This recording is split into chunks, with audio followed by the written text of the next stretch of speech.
Bom dia. Vamos fazer de conta que a gente está começando de novo. Mas é rapidinho. Semana passada a gente falou sobre. Começamos a falar e falando sobre João e a sua luta, né? João, porque o transicionismo ele foi desenvolvido por Tertuliano, que foi discípulo de Irineu, discípulo de Policarpo e discípulo de João. Então a gente começou a partir de João, a partir de João a gente subiu dessa escalada aqui. O que a gente falou de João na semana passada? João, ele vai ser um apologeta também, além de um pregador evangélico e tudo mais, além de um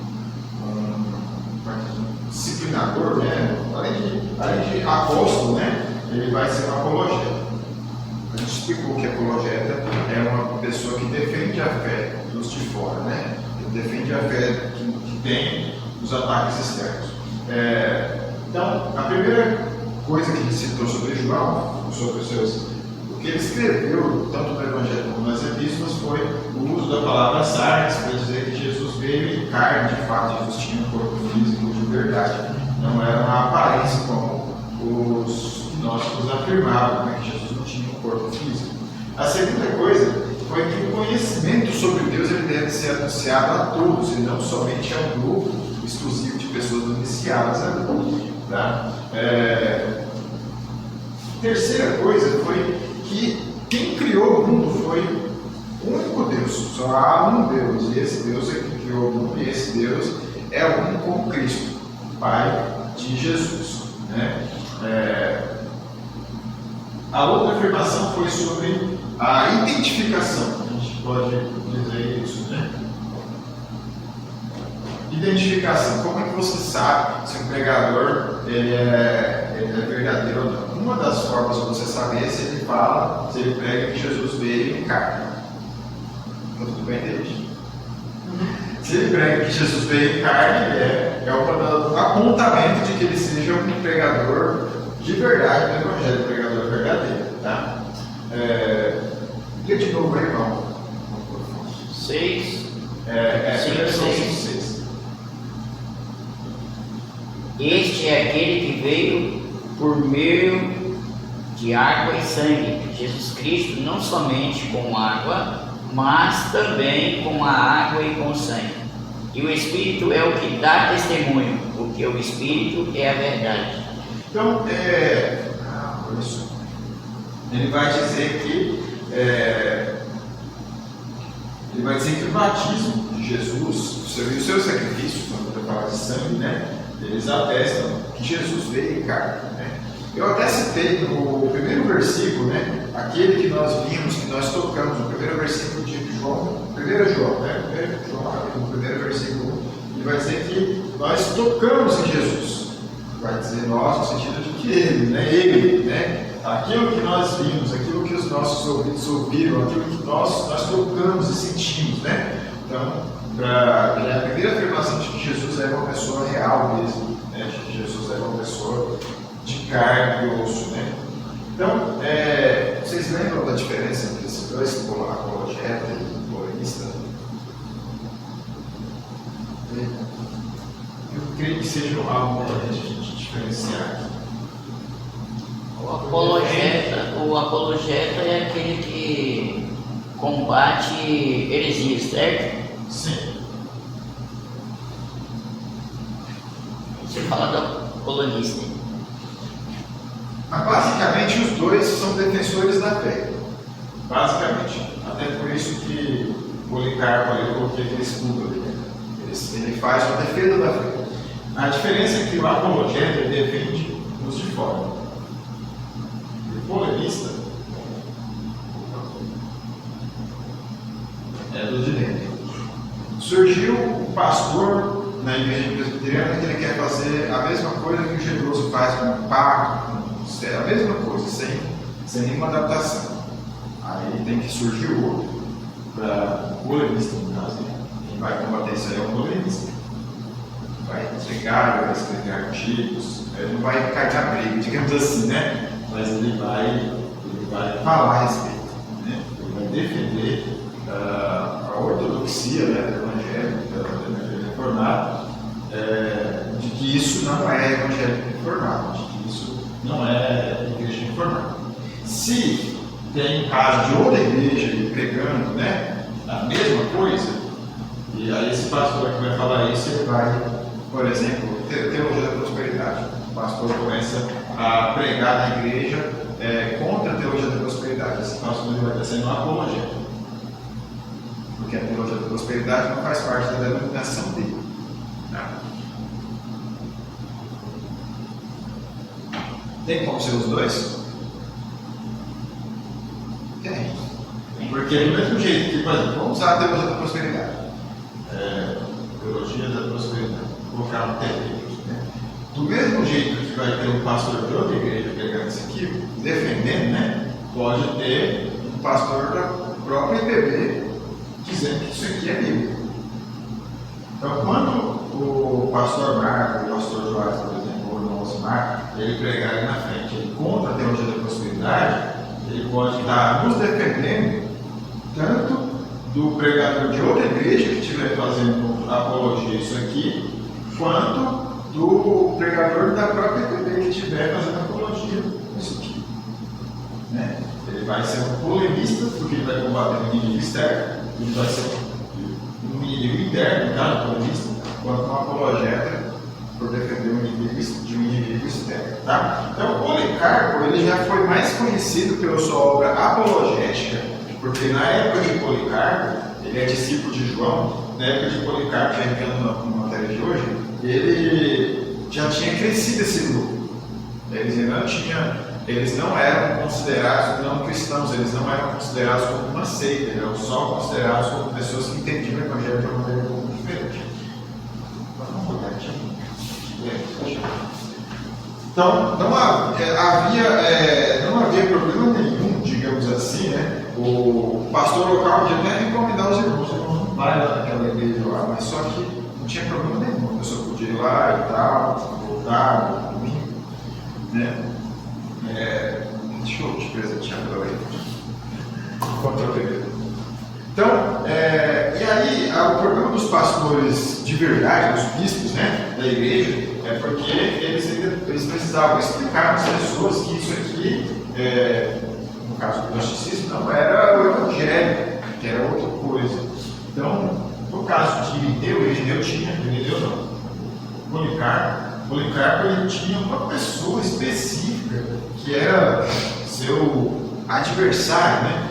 Não vou usar a palavra inimigo, vou usar a palavra adversário, que era um sujeito chamado Marcião. Não sei se vocês lembram que eu contei essa história sobre ele, que ele chamou o Marcião. Lembra que eu falei? Marcião era um outro pastor de outra comunidade. Ele foi praticamente o fundador do gnosticismo. Havia um próprio gnosticismo, como eu falei lá com o João, mas o Marcião foi quem sistematizou, não sei se a gente pode usar essa palavra, mas ele foi quem organizou melhor as doutrinas, né? E aí, uma vez, Marcião encontrou Policarpo em Roma. Policarpo estava passeando lá em Roma, foi trabalhar, no caso, e aí ele encontrou o Marcião lá, passou pelo Marcião, ele estava em companhia de Irineu, seu discípulo, né? E aí, quando ele passa por Marcião, ele fingiu que não tinha visto o Marcião. E aí o Marcião virou e gritou, né? Reconheça Policarpo. E aí Policarpo falou, reconheço-te, eu reconheço o primogênito de Satanás. Então, eles eram pessoas assim, nada simpáticos com os inimigos da fé, né? Como nós devemos ser também, né? Uma pessoa que começa a pregar doutrinas falsas, ela não é amigo da fé e não deve ser amigo dos nossos também. Não estou dizendo para que você não seja amigo de uma pessoa que não seja crente, mas existe uma diferença entre não participar e ser contrário, né? Então ele era, o Policarpo ele não era muito amigo, ele era de poucos amigos, digamos assim, né? Mas ele era pastor acima de tudo, ele se preocupava com as suas ovelhas. Quando ele escreve a sua epístola aos Filipenses, que é a mesma igreja para quem Paulo escreveu, ele mostra uma preocupação que aqueles irmãos estejam crescendo na fé. Ele mostra que ele estava preocupado que eles não dessem ouvidos a heresias. Ele mostra que ele era uma preocupação de pai mesmo para com seus filhos, né? Ele faz citações dos ensinamentos do apóstolo Paulo, dando a ideia assim: olha, vocês já receberam o ensinamento do apóstolo Paulo, sigam esse ensinamento, né? Dando a ideia assim: sejam perseverantes, estudem, orem, né? Seria mais ou menos essa ideia. A epístola dele foi para reforçar, né, o fato de que eles deveriam ouvir o apóstolo Paulo e os ensinamentos dos apóstolos. No período de Policarpo, como já surgiu outras comunidades gnósticas, já começou-se a pregar que o ensinamento dos apóstolos era o ensinamento verdadeiro, era o ensinamento ortodoxo, porque até então João, na época de João ali, ele tinha outras pessoas que diziam que tinham ouvido de Cristo e tal. Aí Policarpo, na época de Policarpo, vai dizer o seguinte: os apóstolos, né? E eles é que ouviram de Cristo. Os apóstolos é que ouviram o ensinamento de Cristo. E eles é que ensinaram, eles é que repassaram o ensinamento de Cristo. Cristo ensinou os apóstolos. Tanto é que tem no Evangelho de Mateus, você vai observar que às vezes Jesus tem relato lá de que Jesus falou aos seus discípulos à parte. Então, para mostrar que mesmo quando Jesus falou à parte com os apóstolos, eles contaram isso. Para mostrar que os apóstolos não esconderam nada do povo. Eles ensinaram até o que Jesus falou no particular com eles, porque mesmo que Jesus falou em particular com eles, deveria ser ensinado a todos. Não havia nenhum ensinamento que Jesus ensinou à parte, por isso que eles deveriam guardar para um grupo seleto de pessoas. Tá? Então, diga. Esse Marcião é o que rejeitava o Antigo Testamento? Boa, esse mesmo. Marcião rejeitava o Antigo Testamento porque o Antigo Testamento foi criado. O Deus do Antigo Testamento era um Deus mau, mata crianças e tal, né? Então, para nós não, porque o Policarpo vai defender que a Escritura toda, não é só o que vem depois. Tá? Então, fica uma pergunta para vocês: quando vocês acham que a gente tem que comemorar a Páscoa? E o que significa a Páscoa? Seria a Páscoa, a passagem do anjo em cima do Egito. Sim. Que atingia a janela, passando por ele. Isso. É isso mesmo, você está certíssimo. A Páscoa, ela é igual ele falou, o David falou, é passar por cima o significado da palavra Páscoa, né? E quando deve ser comemorada, a Páscoa ela quer dizer no sentido de uma nova vida, né? Aquele pessoal naquele dia que passou sangue foi ordenado por Deus ali para poder tirar o povo dele do Egito. E aquela situação ela ficou marcada por todo sempre. E na vinda de Cristo o que é? É tirar, também libertar o povo.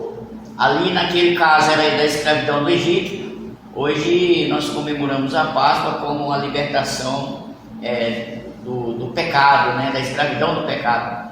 Então, e quando que nós comemoramos a Páscoa? Quando que a gente faz esse lembrete, esse memorial?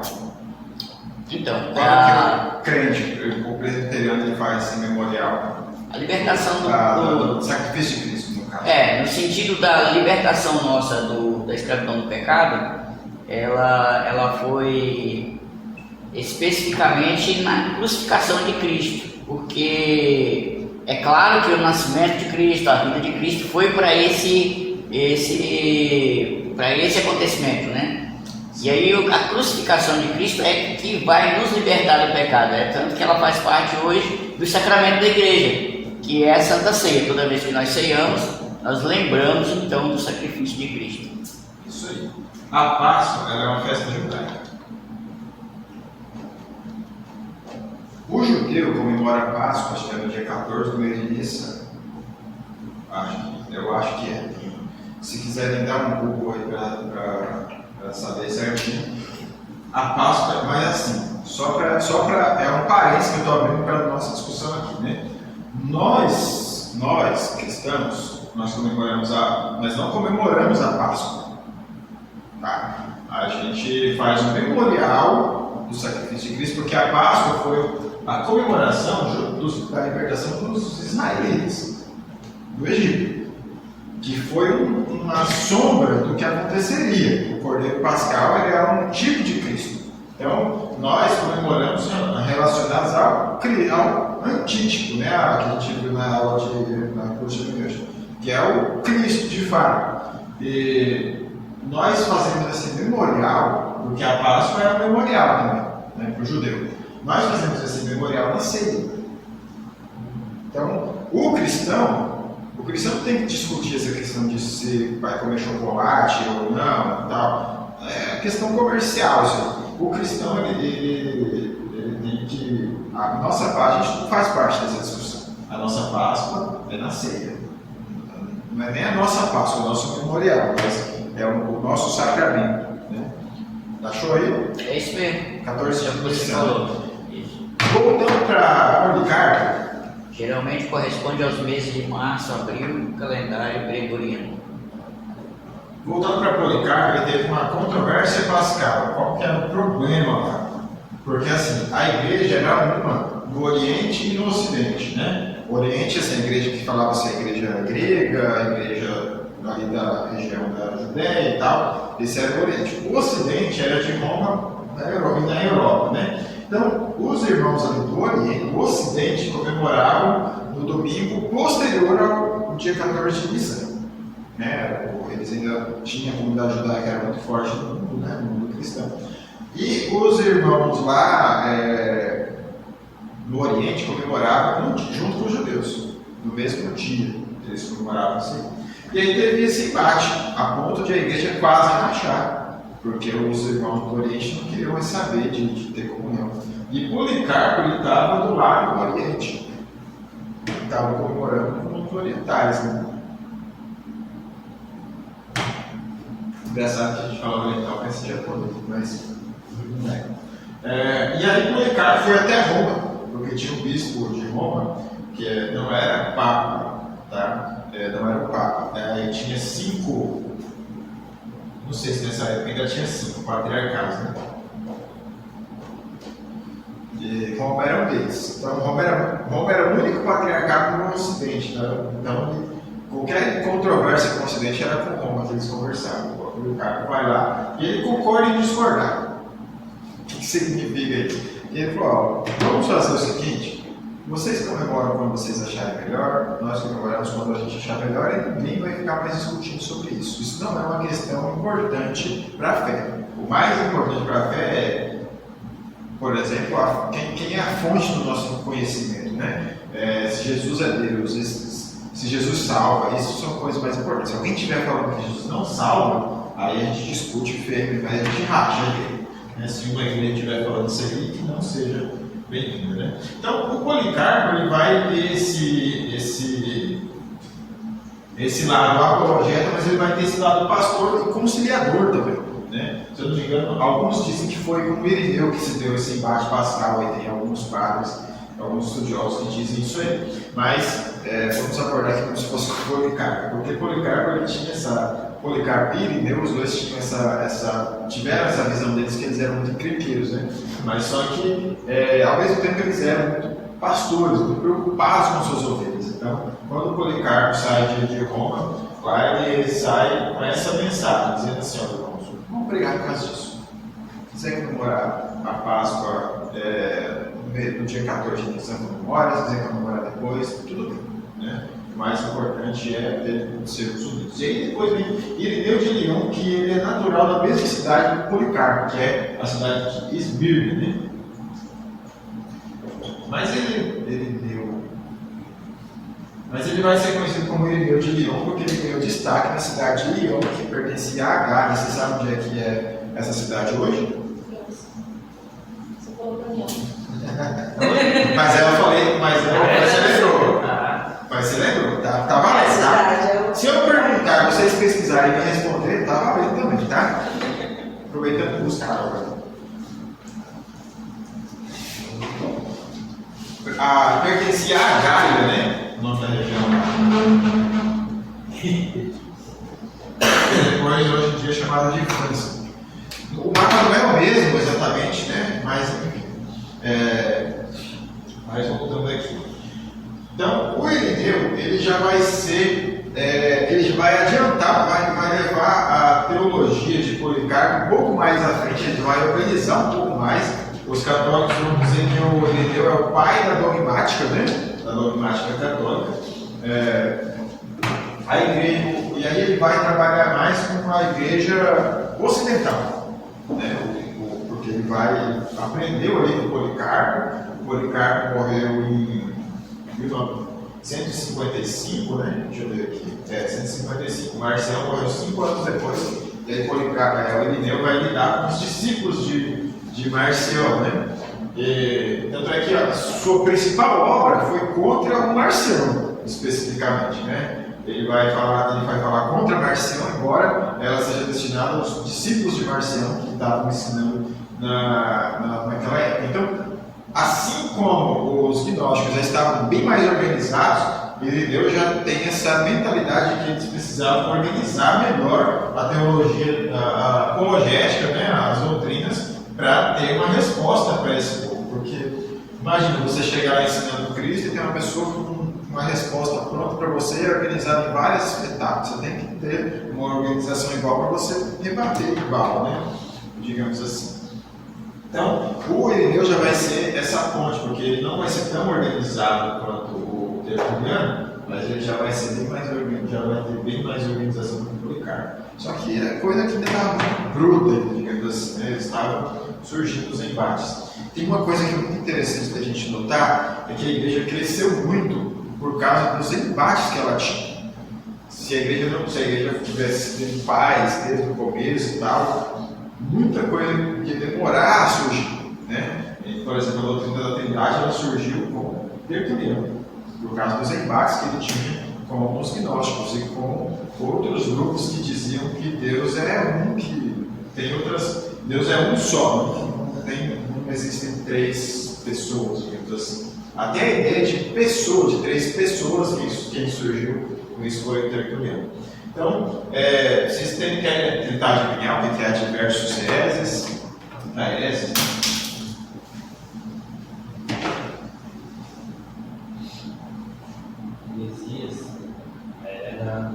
Heresias. Uma palavra já foi. Adivinhou sozinho sem pesquisar.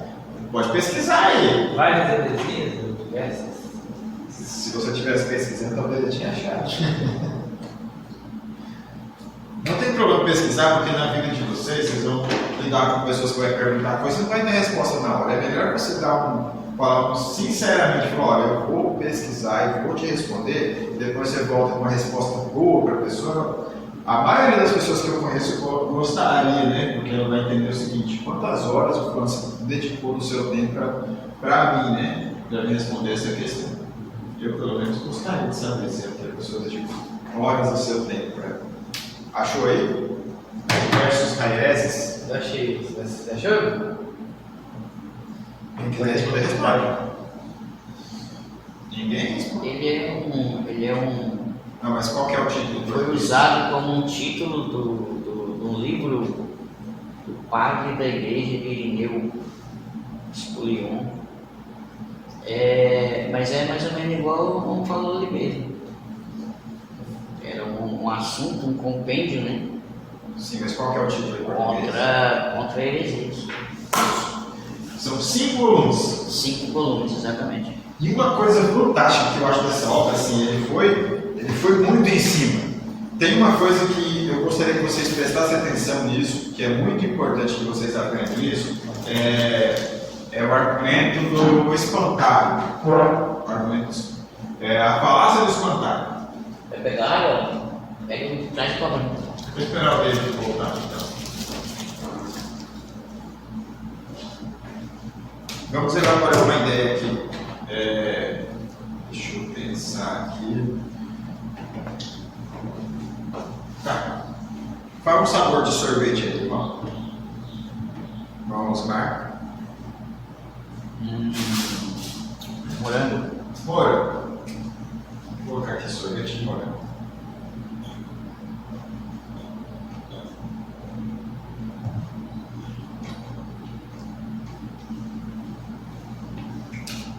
David, falou o sabor de sorvete.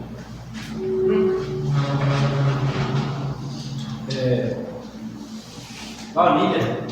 Baunilha. Então, a falácia do espantalho ela funciona da seguinte maneira. Imagina que o David vai competir com. Imagina que o David vai competir com o Zimar para dizer qual sabor de sorvete é melhor. Aí o David fala bem do sorvete de baunilha. Eu prefiro o sorvete de baunilha porque ele é assim, a sensação que eu tenho quando eu tomo essa e tal. Faz parte da minha infância, quando eu era pequeno, eu tinha esse sorvete para tomar. Eu não consegui comprar esse sabor de sorvete de um desejo muito grande hoje em dia. É uma realização que eu tenho, tá? Esse é o argumento dele. Aí o Osimar, no lugar de ele falar isso aqui, no lugar de ele fazer o mesmo tipo de argumento com o morango, ele vai pegar e falar assim: eu não entendo por que o David odeia qualquer outro tipo de sorvete. Por que você odeia as pessoas que gostam de outro sorvete? Você acha que você devia ser mais amoroso com as pessoas, no lugar de você manifestar esse ódio tão grande às pessoas que não gostam de sorvete de baunilha? Não foi isso que ele falou. O que ele criou para convencer o público? Um espantalho. O espantalho é o, vamos dizer assim, o odioso David, detestável David, né? Ele criou esse espantalho aqui. Ele usou outros argumentos para dizer que foi isso que o David falou. Mas não foi isso que o David falou. Então, é muito importante, qualquer debate, ou quando você for estudar qualquer assunto, você tirar os espantalhos do caminho, né? E foi o que o Irineu fez. O primeiro volume dessa obra dele, ele dedicou o primeiro volume para expor como é que os gnósticos colocavam a vida deles. O primeiro volume é ensinando como funciona, como que é o ensino gnóstico. Então, ele vai pegar o ensino dos gnósticos e vai expor no primeiro volume. E aí nos outros 4, ele vai abordar de 4 maneiras diferentes, uma progressão inclusive, para mostrar que esse ensino era contra o cristianismo. E aí é fantástico, porque aí você expõe aqui, né, e aí depois você vai quebrando um por um todas as partes. Você vai, no final não sobra nada. É igual na prática de pregação, né? O cara vai lá e prega um sermão. Aí o sermão dele tem uma parte com a citação em grego, tem a homilia, que é a divisão, aí tem as aplicações que ele faz, aí o pastor vem e fala assim, essa interpretação do grego sua está errada, e aqui por isso aqui. Aí depois o pastor Evangelson vem lá e fala assim, a sua homilia aqui, a sua Bilética está fora, essa divisão que você fez aí não existe. Aí depois o cara fala assim, esse texto não se aplica dessa maneira. Acabou o sermão, teve um sermão que ele fez isso, não vou dizer qual foi o pastor, porque você vai gravar, eu falo depois para vocês. Tá? Teve um sermão que ele fez isso, aí no final das contas alguém chegou e falou assim, olha, tem alguns manuscritos que esse versículo que você leu lá não existe, então não fez, sobrou. Falar isso aí, né? Mas não era verdade essa parte de que tem alguns manuscritos que não contém aquele trecho. Mas enfim.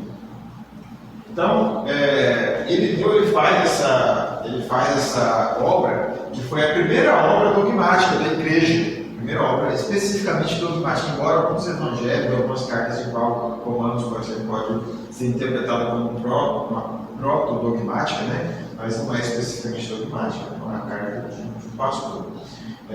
Contra as heresias, né? Se tornou modelo para o combate. Então, assim, o que ele fez ali, pouca gente fez muito mais do que ele fez depois, né? A pessoa chegou, adicionou alguma coisa ou outra ali, mas enfim. Então, e aí os embates dele foram o seguinte: ele combateu o gnosticismo de uma maneira geral, porque, como eu disse, havia comunidades gnósticas, nem todas elas estavam bem organizadas, mas existia esse ensinamento, e como não é um ensinamento, como é que a gente pode dizer, ortodoxo, assim, de um só, existem versões dele. Então ele combateu o gnosticismo de uma maneira geral, né, o docetismo por tabela. Ele combateu o docetismo especificamente, dando prosseguimento à obra de Policarpo e a de João. Ele foi como se ele acrescentasse, né, a essa obra suas contribuições. Ele elabora essa doutrina da recapitulação. Abram lá, Efésios capítulo 1, versículo 10, por favor. Quem achar primeiro já ganha. Efésios 1:10, de fazer convergir nele na dispensação da plenitude dos tempos, todas as coisas, tanto as do céu como as da terra. Não vou elaborar muito como ele fez, porque a aula aqui é sobre outro assunto, mas ele vai dizer que essa palavra convergir aí, ele vai usar, traduzir também como recapitulação, ele vai dizer que Jesus é o novo Adão. Jesus era igual a Adão. Ele vai dizer que a vida de Jesus, ela é para dizer assim, Adão devia ter sido assim, mais ou menos essa, né? A diferença que a gente usa isso para falar sobre a morte de Cristo, né? Sobre a vitória de Jesus na cruz, né? O católico ele, ainda usa a recapitulação de Irineu ainda, né? A gente usa de uma maneira diferente. A gente reconhece que ele estava certo, mas a gente usa de uma maneira diferente. Tá? Eu falo dos protestantes. E ele vai combater diretamente o Marcião, a doutrina de Marcião. Ele vai ser geral com os gnósticos, ele vai falar sobre a recapitulação, como que nós devemos entender Cristo, e aí ele vai combater diretamente o Marcião, né? E aí ele vai, só que quando ele combate o Marcião, ele explica, ele dá a sua explicação de como o pecado original se espalhou, mas ele não consegue ser muito claro, tá?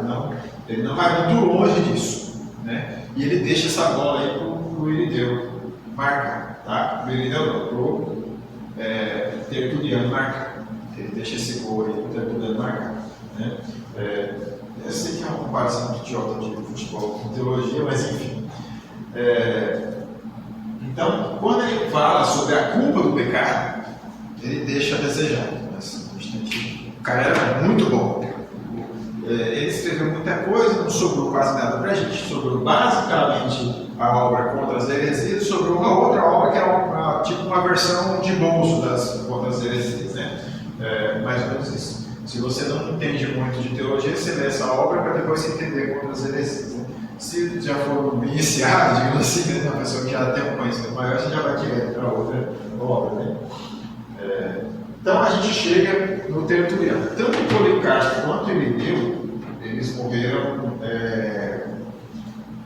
Irineu não tenho certeza. Policarpo ele morreu queimado. Eu esqueci de falar isso. É muito legal, porque Policarpo ele foi preso. E aí ele tinha 86 anos, né, quando ele foi preso, e aí ele foi dado a ele a chance, né, porque ele era um senhor já idoso e tal, e ele foi dado a ele a chance de ser livre da prisão, né. Claro, se você fizer um sacrifício, você se livra da prisão, o sacrifício é o imperador. Aí ele fala assim, mas Jesus não foi bom para mim esse tempo todo, né? Por que eu vou fazer isso com ele agora? Né? Depois ele fala assim, não, mas se você não fizer isso, você vai ser queimado. Aí ele fala, a fogueira que vocês vão acender vai me queimar por 1 hora, mas o fogo do juízo é eterno. Então ele faz ele dá essas respostas, né? Ele fala assim, como é que eu vou, me diz aí, qual que você optaria, né? Queimar por 1 hora ou queimar eternamente, né? E aí eles falavam que ele não estava sendo queimado, era como uma massa, né, se transformando em um delicioso pão, né? Alguns diziam isso. E aí o Irineu, eu não lembro, se alguém quiser pesquisar como é que o Irineu morreu, né? Mas ele morreu velho também, tá? E aí depois a gente tem o Tertuliano, que o Irineu nasceu. Como é que foi? Assassinado em um assalto em Alagoas, em maio de... Não, isso aí é outro. É o Irineu de Lyon. É isso aqui não. Tá. E aí chega no Tertuliano. O Tertuliano, ele era advogado. E aí o nascimento dele, alguns dizem que foi 150, eu marquei em 160, que a maioria disso foi mais ou menos nessa época aí. Mas ele era advogado, ele defendia, né? Quando ele se converteu, quando ele foi convertido, ele passou a defender cristãos das acusações do Império Romano. Né? E ele escrevia algumas coisas contra a forma como o Império Romano estava lidando com os cristãos, inclusive. Né? E aí, no direito, eles já usavam a palavra persona para falar sobre o indivíduo, né? Que ele era um cidadão comum, ele julgava as pessoas. Então ele dizia o seguinte: o David, ele é um cidadão comum, mas quando ele vai lá para o fórum, ele veste a toga, ele senta na cadeira de juiz, ele é a pessoa do juiz, ele é a persona do juiz. Persona era usada para o teatro, para os atores do teatro, né? Deixa eu só... eles usavam a máscara, né? Ela era chamada de persona, né?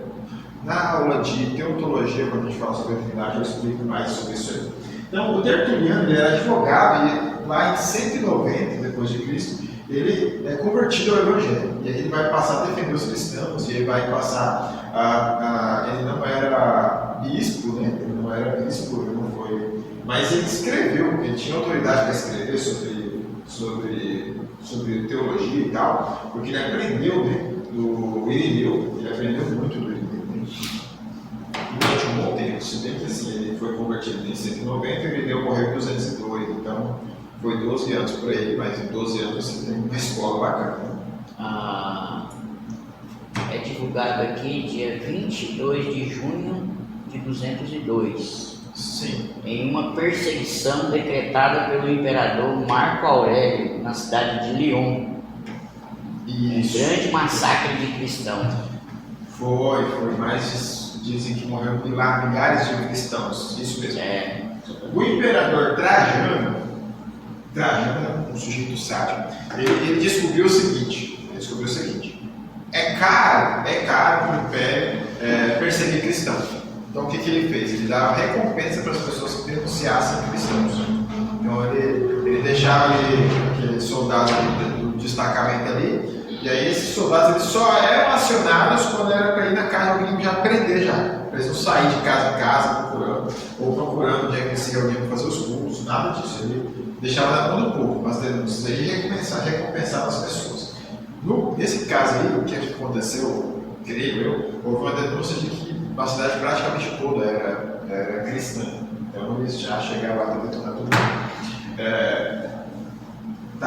Voltando ao Tertuliano. Então o Tertuliano ele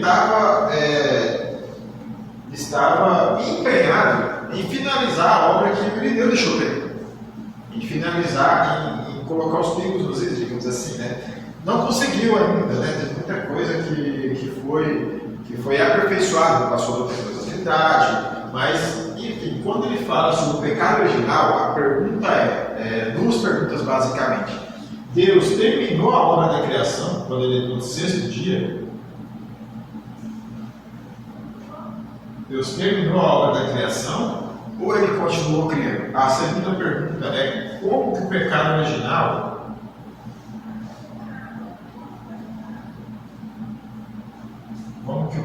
original ele se propaga? Como que isso acontece? E alguém fala assim: mas você é descendente de Adão.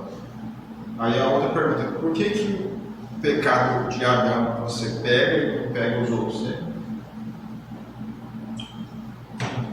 Essa pergunta só depois que ele elabora a sua teologia, depois que essa pergunta é feita para ele. Né?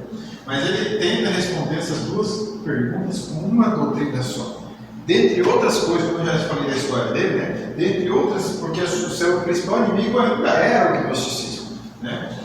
E aí ele escreve esse livro chamado De Anima, ou A Alma, sobre a alma, né? Anima é a palavra latina, traduzida por alma. E aí vocês vão pensar assim: mas ânima de ânimo, isso mesmo, de animação, algo animado. Algo animado, algo que se move sozinho, é uma coisa que tem alma. Para o Aristóteles, ele tem uma teoria interessante. Mas para o Irineu, ele vai dizer que a alma ela não é uma entidade, uma fumaça ou uma coisa assim, como a gente tem nos filmes e tal. Ele vai dizer que a alma ela tem o formato do seu corpo. E a sua alma ela se adapta a você. Tanto é que se você engorda muito e você não consegue respirar, você não consegue pensar direito também, você não consegue orar do mesmo jeito, não consegue estudar o Bíblia e tal, porque o seu corpo está enfraquecido. Ele vai dizer que tudo ligado, que a alma e o seu corpo são uma coisa só. E aí ele vai dizer que ela é uma pele fina, mas ela é vestida por dentro, né? Digamos assim. ele vai, na sua obra teológica, ele vai defender sua teoria, e aí ele vai trazer o traducionismo junto. E aí, olha só, na primeira parte, nos primeiros 19 capítulos, né, não são capítulos longos, mas tem bastante capítulo, ele vai falar sobre isso aí. Lê aí para mim, David, por favor. Natureza da alma. Lê não. Natureza da alma. Tertuliano argumenta contra os filósofos hereges, os gnósticos, sobre a natureza da alma. Ele defende que a alma é corpórea, que não é espírito puro, mas uma substância fina, uma espécie de corpo, e que ela tem uma forma, cor e dimensões. Ele vai dizer que a sua alma ela tem o formato do seu corpo, basicamente. Isso é de Aristóteles, essa questão de que a sua alma tem o formato do seu corpo. Mas ele vai trazer de uma maneira um pouco diferente, porque ele não era filósofo, né? É importante lembrar que assim, Cartago era oposição a Alexandria, basicamente. Era outro centro de conhecimento intelectual, mas só que eles eram mais práticos, mais históricos, né? E a Alexandria era mais platônica, né? A escola de Alexandria, os pastores de Alexandria e tal, eles eram mais platônicos, né? A gente tem muito do platonismo por causa de Agostinho, basicamente. Tá? Então, a parte do traducionismo, nesses 11 capítulos, do 20 ao 30, onde ele vai elaborar aqui, quando Deus falou lá, aí eu queria que vocês abrissem 2 textos. Na verdade. Não, tá. Já vai chegar nessa parte dos textos, eu lembrei agora. Então, ele vai elaborar a ideia do traducionismo aqui nesse trecho ali, porque o criacionismo, ele não teve uma pessoa que desenvolveu especificamente, mas existiam pessoas que ensinavam o traducionismo há muito tempo já. O traducionismo ele é mais ligado a Aristóteles mesmo do que o criacionismo, né? Mais ligado a Aristóteles mesmo. E existiam pastores que ensinavam o criacionismo mais ligado à escola de Alexandria. Então, como existia essa rivalidade, o Tertuliano ele desenvolve a ideia do traducionismo baseado na sua interpretação de Gênesis, de como que o pecado original ele se espalha e de como que como que funciona a questão da criação depois do 6º dia, tá? Então vamos só citar essas partes, só mostrar essas partes aí, né? No final ele termina falando sobre ressurreição, destino de ressurreição, né? E aí, nos capítulos 25 e 26 de Teânico, seria até interessante ler esses capítulos juntos, mas não temos o livro aqui. Eu tentei comprar, mas não tenho dinheiro ainda. Fica o argumento mais forte. Aí eu gostaria que vocês abrissem, o Rosimar abrisse lá em Gênesis 2, versículo 7, que aí depois você lê o 21 e 22, e o David abre lá em Gênesis capítulo 1, versículo 28, por favor. 2,7. Então formou o Senhor Deus o homem do pó da terra e lhe soprou nas narinas o fôlego de vida, e o homem passou a ser alma vivente. 21 e 22, por favor. Mesmo capítulo. E Deus os... Não, calma, 21 e 22. Então o Senhor Deus fez cair pesado sono sobre o homem, e este adormeceu. Tomou uma das suas costelas e fechou o lugar com carne. E a costela que o Senhor Deus tomara ao homem, transformou-a numa mulher e a trouxe. E agora, David. E Deus os abençoou e lhes disse: sede fecundos, multiplicai-vos, enchei a terra e sujeitai-a, dominai sobre os peixes do mar, sobre as aves dos céus e sobre todo animal que rasteja pela terra. Então aí está a base do argumento do traducionismo, pelo menos a base que eu quero trazer para vocês. Gênesis 2, 7 e 21 e 22. E Gênesis 1, 28. Por quê? Quando Deus cria o homem, o que Deus faz? Deus forma o homem do pó da terra e sopra fôlego de vida. Quando Deus cria a mulher, Deus não sopra nada. Deus só entrega ela para o Adão.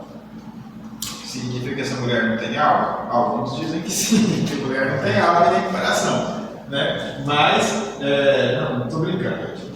Mas, enfim, Deus entrega a mulher ali e a mulher vai até lá, né? E aí, voltando à teoria do Aristóteles, tudo que tem alma se move. Então, a teoria do Tertuliano é essa também, né? De ânima, né? Sobre a alma. Então, a mulher, ela tinha alma, mas de onde surgiu a alma da mulher? Deus não soprou, mas Deus formou. E aí é interessante pelo seguinte: Deus forma a mulher não do pó da terra, Deus forma a mulher do homem. A teoria do traducionismo, ela vai dizer o seguinte, que Deus criou tudo em 6 dias, e a partir desses 6 dias, porque aí quando ele vai falar lá em 28, eu criei agora, vocês se multipliquem. Quando Deus planejou que Adão e Eva tivessem filhos, ele não fez Caim e Abel do pó da terra. Ele fez Caim e Abel a partir de Adão e Eva. E aí a teoria do Tertuliano é que não só o corpo de Caim e Abel veio de Adão e Eva, mas a alma. Tá, eles falam assim, mas então Deus não criou. Deus criou a partir da alma de Adão e Eva. Assim como Deus criou o corpo a partir do corpo de Adão e Eva. E assim foi. E aí ele vai dizer o seguinte, que nós não herdamos o pecado de comer da fruta, mas o resultado. Nós nascemos herdeiros do estado de pecado, posteriormente concebido como depravação total. Nós nascemos depravados porque Adão ficou depravado. A depravação não é um pecado, a depravação ela é um estado. Ele vai dizer que a partir de Adão você nasce no estado que Adão ficou. Não tem como. E aí ele vai dizer o seguinte, que não só o seu corpo está nesse estado, mas a sua alma.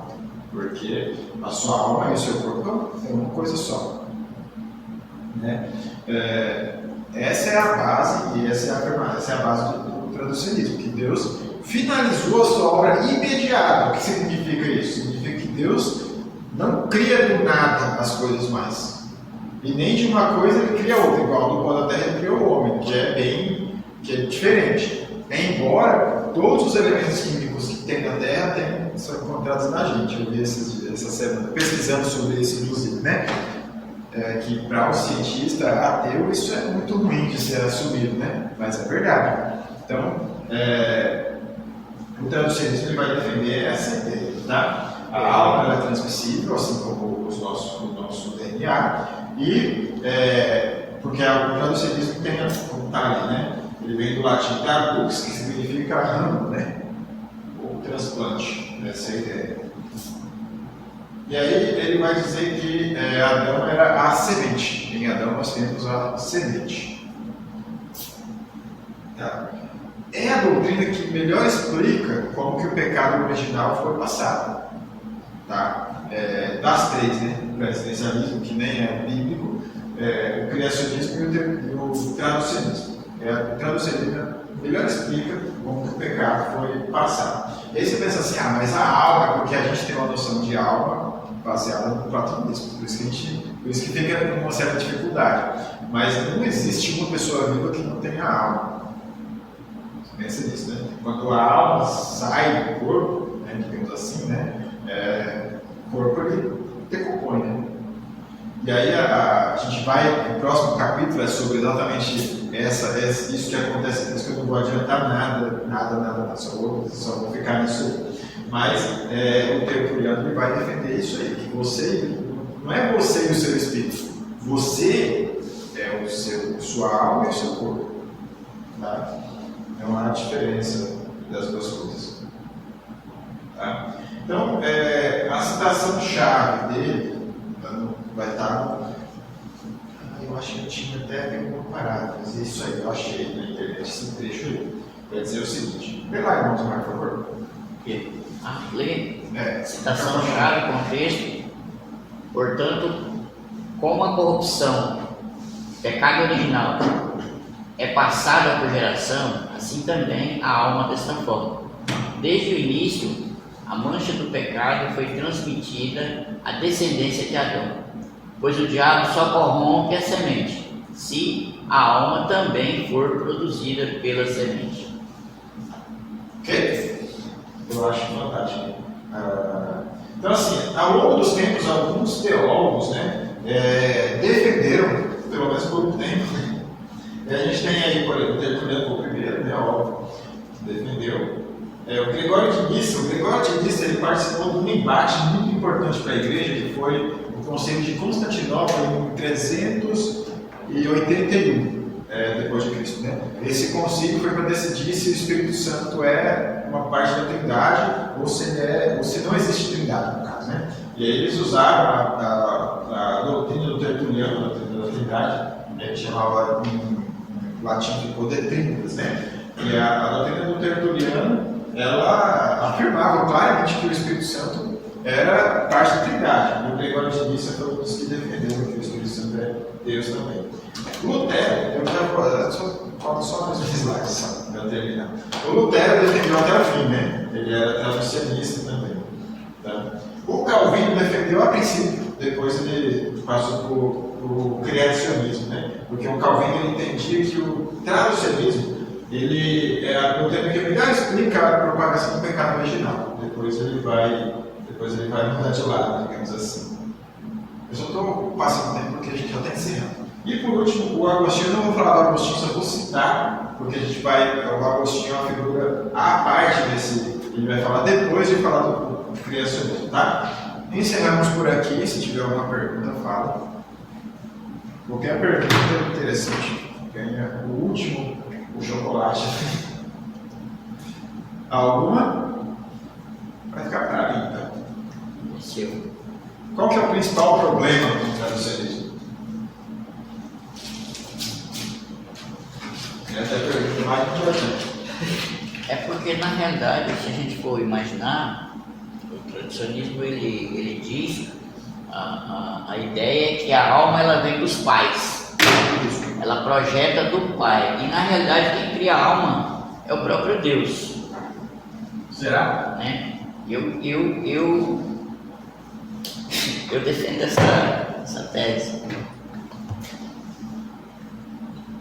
Sim, quem criava o próprio Deus, mas Pra cada um. cria. A pergunta é, ele cria de maneira imediata ou de maneira imediata? Em traducionismo, eu dizer que Deus cria de maneira imediata. O principal problema Ela é imediata. O principal problema é responder a pergunta seguinte: se uma nova criança, se a criança que nasce, ela herda não só o DNA, como a alma dos pais, e, consequentemente, por causa disso, a corrupção, então Jesus deveria ter herdado a corrupção de Adão. Exatamente. A principal pergunta é: como que Jesus não herdou a corrupção? Essa é a principal pergunta. Ok? Essa pergunta ela responde o enigma da alma. Então encerramos por aqui. Obrigado Vamos lá? pela presença de todos. Nós ouvimos